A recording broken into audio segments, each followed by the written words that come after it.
Good afternoon students. आज हम करेंगे chapter 9 creating animations in Flash. सबसे पहले हम करते हैं introduction. Flash is a graphic software. Flash जो है एक ग्राफिक सॉफ्टवेयर है।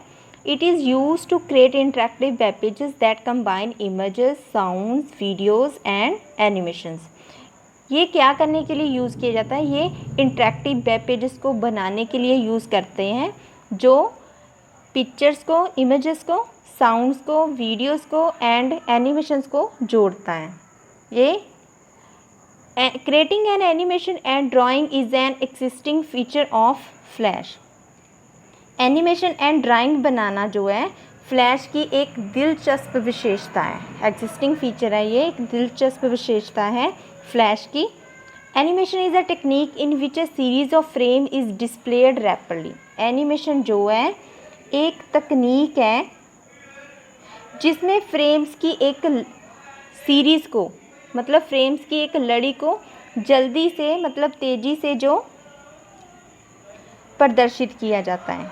एनिमेशन क्या है? एक तकनीक है जिसके थ्रू हम फ्रेम्स की एक सीरीज़ को, मीन्स फ्रेम्स की एक लड़ी को जल्दी से हम तेज़ी से प्रदर्शित करते हैं। Each frame looks slightly different from the earlier one. हर जो फ्रेम है पहले वाले से थोड़ा अलग दिखाई देता है। हर एक फ्रेम पहले वाले से, जो दूसरा फ्रेम होगा वो थोड़ा अलग दिखाई देगा। Attractive animation are created by placing frames one after the another and move them like a movie. एक के बाद एक फ्रेम रखकर अट्रैक्टिव एनिमेशन जो है वो दिखाई देता है। एक के बाद एक फ्रेम रखेंगे, ठीक है, उसके बाद जो हमारा एनिमेशन रेडी किया जाता है वो बहुत अट्रैक्टिव दिखता है।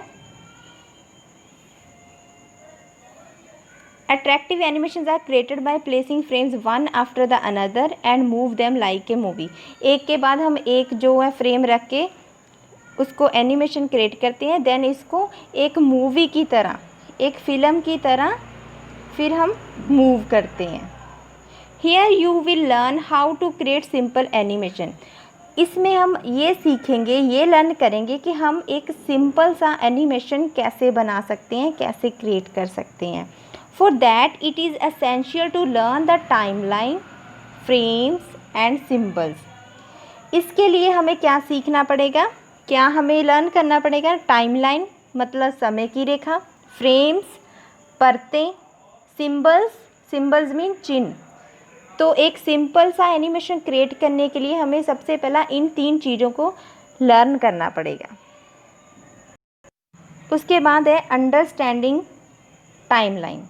The timeline is the area where you work with sequencing and timings of different graphics and other elements of a movie. Timeline क्या है? एक एरिया है जहाँ पर हम ग्राफिक्स एंड फिल्म के कुछ और एलिमेंट्स हैं और समय के साथ काम करते हैं।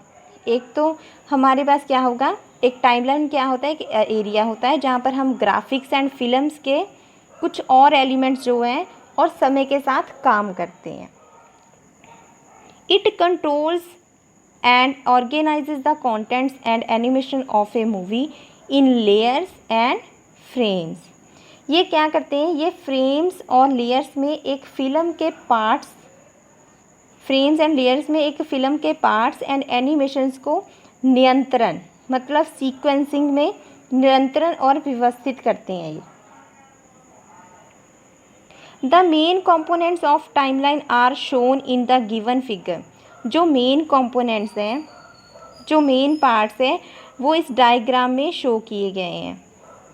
जैसे कि प्ले हेड क्या? Play head rectangle with A vertical line. ये देखो, ये प्ले हेड का जो साइन है यहाँ पे देखो, एक रिक्टेंगुलर रेड लाइन का है, ये इसे कहते हैं play head. Moves through the timeline as the animation plays. It includes the current frame displayed on the stage. The frame rate shows the frames per second. Frames जो है वो show करेगा फ्रेम्स पर सेकेंड। नेक्स्ट है layers. Layers are like transparent sheets of papers mounted at on top of each other in a stack. Layers जो है, layers को हम परतें भी बोल सकते हैं। कहते हैं कि लेयर जो है वो जैसे ट्रांसपेरेंट क्या होता है, पारदर्शी। शीट्स जैसे कोई हम बोलते हैं चादरों। लेयर जो है वो एक कागज़ की पारदर्शी चादरों की तरह होती है, ठीक है, जो एक दूसरे के ऊपर स्टैक में रखी जाती हैं, लाइन में जैसे एक दूसरे के ऊपर स्टैक की तरह रखी जाती हैं। ये एक ट्रांसपेरेंट शीट्स की तरह होती हैं। They let you organise and manage the entire work by separating the content of a movie into manageable size. वह आपको फ़िल्म की, जैसे कुछ फ़िल्म के कंटेंट्स होते हैं, ठीक है, ये आपको फ़िल्म की सामग्री को एक मैनेज करने के लिए, मैनेजेबल जैसे प्रबंधन जोग आकार में संगठित करने के लिए, ये काम करने के लिए देते हैं। जैसे हम किसी मूवीज़ के पार्ट्स को अलग करके, ठीक है, थोड़े थोड़े पार्ट्स में डिवाइड करके, सेपरेट करके, मैनेज करके करते हैं, तो वैसे ये जो है लेयर्स, ऐसे हम काम करते हैं। You can draw and edit the contents of one layer without affecting contents placed on another layer। आप लोग जो क्या है, एक लेयर को दूसरे लेयर के ऊपर रखकर बिना किसी और को अफेक्ट किए, बिना किसी और को प्रभावित किए ड्राइंग एंड एडिटिंग कर सकते हैं। You can also use layers to change the sequence of the contents. आप लोग लेयर्स को चेंज कर सकते हैं कॉन्टेंट्स का सीक्वेंस चेंज करने के लिए। Graphics in the top layers cover graphics in lower layer. जो टॉप लेयर वाले ग्राफिक्स हैं वो लोअर लेयर वाले ग्राफिक्स को कवर कर सकते हैं। A new flash document starts from a layer 1। अगर हमने कोई न्यू डॉक्यूमेंट स्टार्ट करना है, न्यू फ्लैश वाला, तो लेयर 1 से स्टार्ट होगा। You can create multiple layer to organize the content of movie. हम मल्टीपल लेयर्स को क्रिएट कर सकते हैं किसी भी मूवी के कंटेंट को ऑर्गेनाइज करने के लिए। यू कैन ऑल्सो लॉक और अनलॉक, हाइड और show the contents of layer. आप लोग क्या लॉक भी कर सकते हैं, अनलॉक भी कर सकते हैं, हाइड भी कर सकते हैं और शो भी कर सकते हैं लेयर्स के कंटेंट्स को।